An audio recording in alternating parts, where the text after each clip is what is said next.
Hazira Suvali beach ફેસ્ટિવલનું ભવ્ય ઉદ્ઘાટન કરવામાં આવ્યું છે। સુવાલીના રમણીય દરિયા કિનારે યોજાયેલા ત્રિદિવસીય ઉત્સવ આજે 9મી જાન્યુઆરી શરૂ થયો છે અને 11 જાન્યુઆરી સુધી ચાલશે।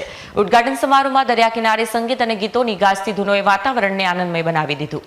હજીરા સુવાલી બીચ ફેસ્ટિવલનું ભવ્ય ઉદ્ઘાટન કરવામાં આવ્યું છે। સુવાલીના રમણીય દરિયા કિનારે યોજાયેલા ત્રિદિવસીય ઉત્સવ આજે 9 જાન્યુઆરી શરૂ થયો છે।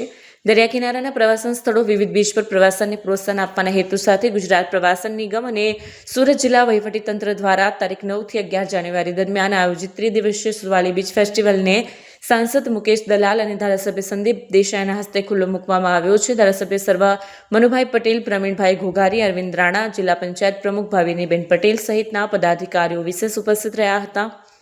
આ પ્રસંગે સાંસદ મુકેશ દલાલે જણાવ્યું કે આપણું રાજ્ય કુદરતી સંપદાઓથી ભરેલું છે। સુવાલીના દરિયા કિનારાને રમણીય પ્રવાસન સ્થળ તરીકે સ્ટેટ ઓફ ધ આર્ટ વિકાસ કરવા માટે રાજ્ય સરકાર કાર્યરત છે।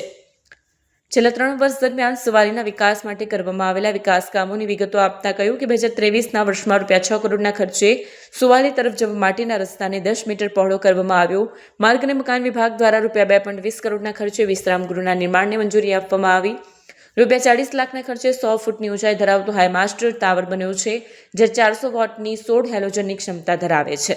સુવાલી બીચથી મોરા ગામના મુખ્ય માર્ગ સુધી AMNS ઇન્ડિયાના CSR ફંડ અંતર્ગત 350 સોલાર લાઇટો તેમજ સુરક્ષા માટે ₹30 લાખના ખર્ચે Suvali beach police watch tower અને સુવાલી બીચ પોલીસ ચોકી ઊભી કરવામાં આવી હોવાનું જણાવ્યું।